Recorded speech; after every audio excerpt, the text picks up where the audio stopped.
नमस्कार दोस्तों।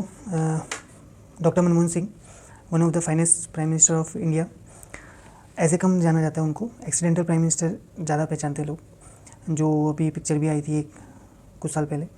तो उनके द्वारा बहुत सारे ऐसे काम किए गए जिसकी वजह से उन्हें पहचान मिलनी चाहिए थी, बट जो उनका साइलेंस था और जिस मतलब उनका जो नेचर था वो शांत स्वभाव के थे। ऐसे कुछ ज़्यादा उन्होंने कभी किसी चीज़ पे रिएक्शन नहीं दिया। इस कारण उन्हें काफ़ी क्रिटिसाइज़ किया गया उनकी जब वो प्राइम मिनिस्टर थे।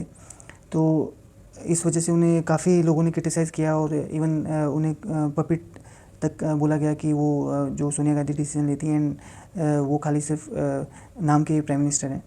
बट उनके द्वारा जब वो पीएम थे तो उनके द्वारा और उससे पहले भी उन्होंने काफ़ी देश के लिए काफ़ी काम किया है। उन्होंने ऐसे ऐसे अपॉइंटमेंट किए हैं जो हम सोच भी नहीं सकते।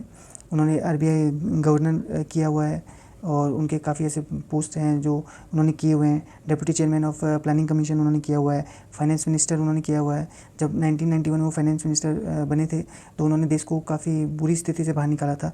जो इकोनॉमिक क्राइसिस हुआ था उस टाइम पे उन्होंने देश को इकोनॉमिक रिफॉर्म किया था और देश को इस स्थिति से बाहर निकालने में उनका महत्वपूर्ण योगदान था। अगर वो नहीं होते तो मे बी शायद इंडिया का क्या होता वो आपको पता ही होगा। तो उन्होंने इस लेवल तक देश के लिए काम किया था। जब 2004 में कांग्रेस की सरकार आई थी तो उस टाइम पे सभी को लगा था कि Sonia Gandhi will be the president, but उन्होंने मना कर दिया। तो उसके बाद उन्हें मनमोहन सिंह जी को प्राइम मिनिस्टर घोषित कर दिया गया। तो उन्होंने देश के लिए उस टाइम पे भी बहुत सारे काम किए, बट उनको रिकग्नाइज़ नहीं किया गया उस कामों से। उनकी साइलेंस और उन कारणों से उन्हें क्रिटिसाइज़ किया गया, बहुत क्रिटिसिज्म मिला था उन्हें।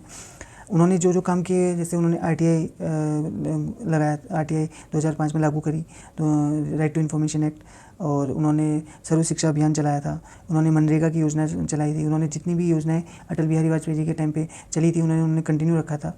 ऐसा नहीं कि उन्होंने पुरानी सरकार के टाइम पे जो चली थी उन्हें बंद कर दिया हो। उन्होंने नेशनल एनआईए की शुरुआत की थी, नेशनल इन्वेस्टिगेशन एजेंसी, जब 2008 में मुंबई में अटैक हुए थे। उसके बाद उन्होंने एनआईए की स्थापना की थी। और उन्होंने बच्चों के लिए राइट टू एजुकेशन को शुरू किया था, जिसमें बच्चों के लिए फंडामेंटल राइट बनाया गया था कि बच्चों के लिए शिक्षा फ्री होनी चाहिए और ये फंडामेंटल होनी चाहिए, कंपलसरी होनी चाहिए। और उन्होंने न्यूक्लियर की डील करी थी 2008 में, और फूड सिक्योरिटी बिल पास किया था 2013 में। तो एज ए प्राइम मिनिस्टर और एज ए इकोनॉमिस्ट उनको हमें हमेशा अप्रिशिएट करना चाहिए जो भी उन्होंने हमारे देश के लिए किया है। आज भले ही एक्सीडेंटल प्राइम मिनिस्टर बोला जाता हो, लेकिन इन फ्यूचर उन्हें पक्का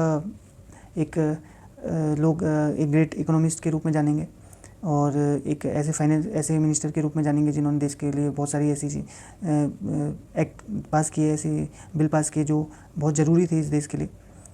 तो यहीं पे अपना वीडियो ख़त्म करता हूँ। अगर थोड़ा सा भी इन्फॉर्मेटिव लगा हो तो आप वीडियो को प्लीज़ लाइक कीजिए, सब्सक्राइब कीजिए और चैनल को थोड़ा सपोर्ट कीजिए ताकि मैं ऐसे वीडियोज़ बनाते रहूँ।